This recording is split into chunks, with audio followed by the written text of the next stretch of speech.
السلام عليكم ورحمة الله وبركاته، يا صباح أو مساء الخير على حسب التوقيت اللي بتشوفوا فيه الفيديو. لو أول مرة تشوفوني ما تنسوش اللايك والاشتراك ويكملوا معايا الفيديو للآخر، هيعجبكم قوي إن شاء الله. أنا عارفة إن أنا غايبة عنكم بقالي كتير بس والله غصب عني. بصراحة مزيج من كذا حاجة، زهق على فقدان شغف على حر على بصراحة ان انا زعلانة منكم قوي، لان انا بحس ان مفيش تفاعلات خالص على الفيديوهات. فحاسة انه اللي هو خلاص بقى يعني ما ببذل مجهود، بحس ان هو في الارض، فمش عارفة يعني. بس ان شاء الله ربنا ييسر كده ويقدر لنا الخير ان شاء الله باذن الله. الروتين النهارده حرفيا تعويض ليكوا وليا عن الايام اللي غبت فيها. هو ده روتين يوم جمعة، فان شاء الله باذن الله يعني خلصته سريعا علشان انزله لكم برضو بسرعه. بدات يومي كده بان انا نزلت، لان انا كنت محتاجه اشتري شويه حاجات، وبصراحه بقالي كتير قوي موضوع الاكل ده مش فيه تمام.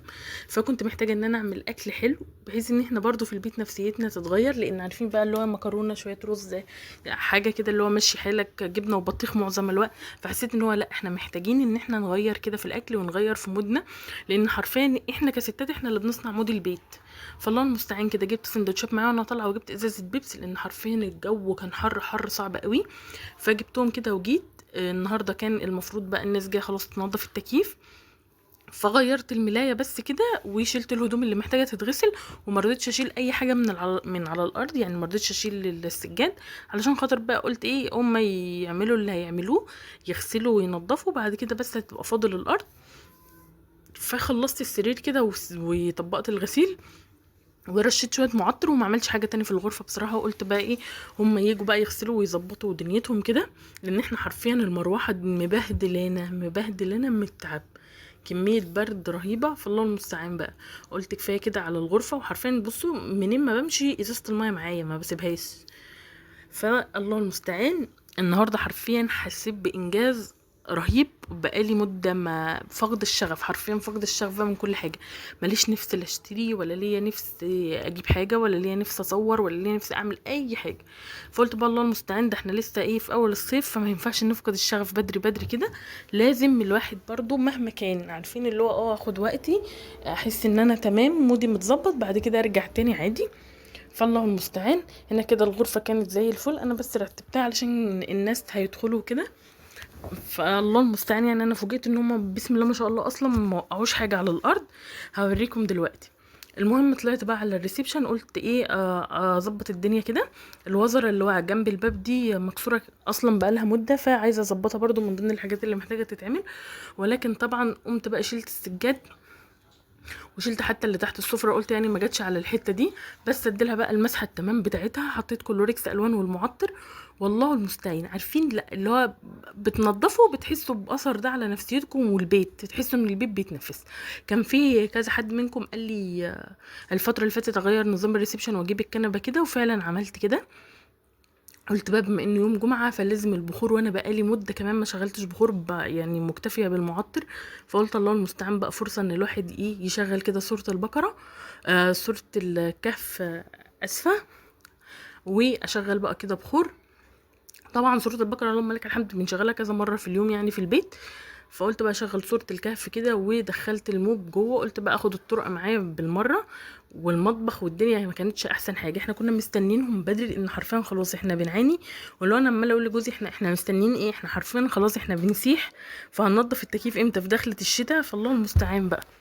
الله المستعان. الواحد فعلا ما بيحسش بقيمة النعمة بقى غير لما عارفين اللي هو ايه بتبعد عنه شوية.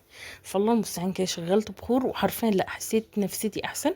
انا كنت بعمل المهام اليومية حرفيا. لو اقول لكم مثلا كنت بخرج ولا كنت بعمل اي حاجة ولا اي حاجة، انا قاعدة في البيت. هو الحاجات البسيطة بمشي بالمكنسة مثلا في الريسبشن، بشفط اي حاجة واقعة، بعمل الاكل على قد ما عارفين اللي هو ايه، عشان ناكل ونسكت يعني محدش يكلمني، محدش يقول لي بتعملي ايه. اشغل الغسالة شكرا. لا عندي نفس اخرج ولا عندي نفس اعمل اي حاجة خالص، مش عارفة انا بس ولا هو الوضع العام كده. فالله المستعان. البخور بقى عارفين انتوا اللي هو لا، والله العظيم ظبط النفسيه. نظافه البيت واحساس البيت كده وهو نظيف. يعني انا قمت اتحركت ان فعلا في ناس جايه بقى، يعني المهندسين بتوع الصيانه جايين. فهو مش هينفع بقى يعني، والبيت ما فيهوش حد يعني ما فيهوش ميتين.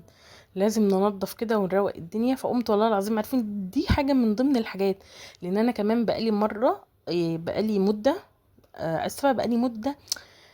عارفين بقى اللي هو ايه، خلاص طب واخرتها بقى هفضل كده. عارفين الانسان بيفضل يقول كده مع نفسه، هفضل كده اللي اقوم اغسل مواعين انضف اعمل قاعده بس كده بصور وبنزل. يعني انا ما شاء الله على القناه اكتر من 125 فيديو، فمش حاسه بالتفاعل اللي هو عارفين، بحس ان هو لا. يعني انا مثلا انا كده بقالي سنه او سنه وشويه كمان على اليوتيوب، فبدأ كمان الساعات اللي هي القديمه بدأت تتسحب مني.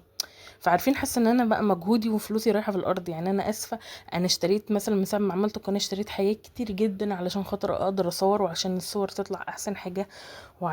فاهمين، بحيث ان انا اطلع لكم احسن حاجه ممكن تبقى موجوده. حاسه ان كل ده فلوس انا رميتها في الارض، فاهمين؟ يعني مش بضايقكم والله، بس عارفين اللي هو ده اللي انا حاسه بيه. يعني ده اللي مخليني الى حد ما فقد الشغف. المهم كده بقى نرجع، ايه الفرخه دي ان شاء الله هتخليني كده استعيد شغفي تاني. جبت فرخه بلدي كده وقلت هعمل محشي. عارفين بقى اللي هو يوم هو بقى حر بحر، بس الانسان يعني فاهم محتاج يحس ان هو عايش. فانا اصلا ما شاء الله الطماطم اللي انا وريتها لكم دي انا بقالي سنه حطاها في الفريزر. يعني اللهم لك الحمد بقى، مهما الطماطم تغلى مهما يحصل، لا انا ببقى ماليه درج كده في الفريزر وحاطه الطماطم دي. لو الطماطم مثلا لما بتبقى ب3 جنيه 4 جنيه بجيب مثلا قفص. لو نفسيتي تمام والدنيا زي الفل بعملها صلصه واشيلها على طول. مفيش ومش قادره بروح شايله الطماطم زي ما هي كده احطها في الفريزر. فاللهم لك الحمد. شايفين اصلا الصلصه تقيله ازاي، لدرجه ان انا بحط الصلصه الجاهزه جنبها مفيش فرق بينهم، ما في لا في فرق في اللون والله، ولا حط لها بابريكا ولا حط لها اي حاجه. فكان الله المستعان يعني. بضربها في الكبه، ما بحطش عليها نقطه ميه لان هي بتنزل ميه كتير لما بتفك اصلا من التلج. وهنا كده عملت شويه محشي مشكل وعملت شويه ورق عنب. وقلت بقى الله المستعان، عارفين بقى اللي هو اديله ادي فعلا. حطيت كده شوربه بصلصه على ورق العنب وعلى البتنجان، وهنا حطيت الفرخه ان تتسلق. والله المستعان، عارفين والله العظيم لا، ريحه الاكل وريحه المحشي في البيت اللي هو لا. عارفين بقى احنا عايشين بيت فعلا في حياه، نعمه فعلا ربنا يديمها ويحفظها من الزوال. عملت شويه كده طماطم مخلله وقطعت معاهم فلفل، واللهم لك الحمد. لو اقول لكم الغدا اللي هو حرفيا احنا كنا بناكل بقالنا مده كبيره قوي ما كلناش حاجه حلوه. عارفين ما كلناش اكل حلو. برضو لا، الاكل ده بيفرق مهما عملته بقى اكل في النص.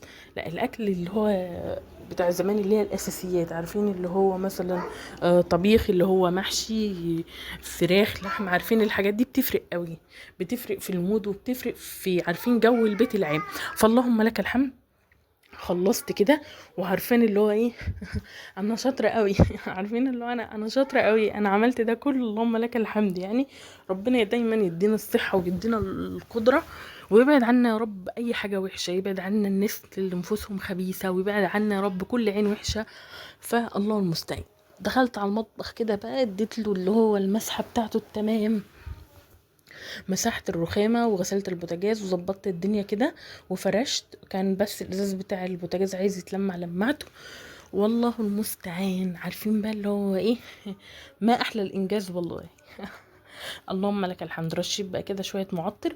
وانا عايزه اقول لكم ان انا كمان كنت عامله حلويات. يعني عملت شويه جلاش بس كنت عاملاهم بقى من اليوم اللي قبله.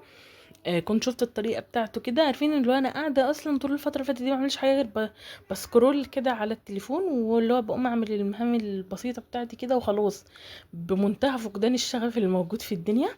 بس بقى لقيت الطريقه دي ان شاء الله بقى اعملها معاكم. قلت اجربها الاول. لو بتعملوا بغاشه بالورق الجلاش العادي هتشوفوا دلوقتي. طبعا كان الحمد لله الحمد لله كانوا جم وغسلوا التكييف. وعارفين بقى اللي هو الإحساس يعني والله العظيم 100 من 10 اللي هو احنا ما كناش عايشين. لأن أنا كمان زي ما بقول لكم في جنب العمارة اللي جنبي مش واصلة للدور اللي أنا فيه، فالشمس ضاربة فينا حرفيا طول النهار. طبعا رحت شايله السجاد بقى ورحت مديه الارض كده المسحه التمام بتاعتها. عايزه اقول لكم كنت سايبه الموب زي ما هو بعد ما خلصت الريسبشن وبعد ما خلصت المطبخ، ورشيت المعطر كده وشغلنا التكييف وكانت الدنيا ونعيمها. اللهم لك الحمد. الفيديو ممكن يكون مش طويل، بس والله العظيم حبيت ان انا فعلا ما اغيبش عنكم، وفي نفس الوقت عارفين حبيت اشارككم فقداني للشغف. كانت الانسه خديجه يعني لحقت كده الريموت بوظته، فما كنتش عارفه بصراحه اعمل ايه. فناديت لبابا قلت له بقى يلحقنا. وده حرفيا الجلاش زي ما بوريكم، شوفوا طريق بيروح وبيجي معايا ازاي، الله المستعان. كان زي السكر. الشربات بتاعه بس انا تقلته شويه، ولكن هو كان اللهم بارك كان زي الفل. وبكده يكون روتين النهارده انتهى. يا رب يكون الفيديو كده خفيف ولطيف على قلوبكم. اشوفكم ان شاء الله باذن الله في فيديو جديد وروتين جديد. دمتم في رعايه الله، مع السلامه.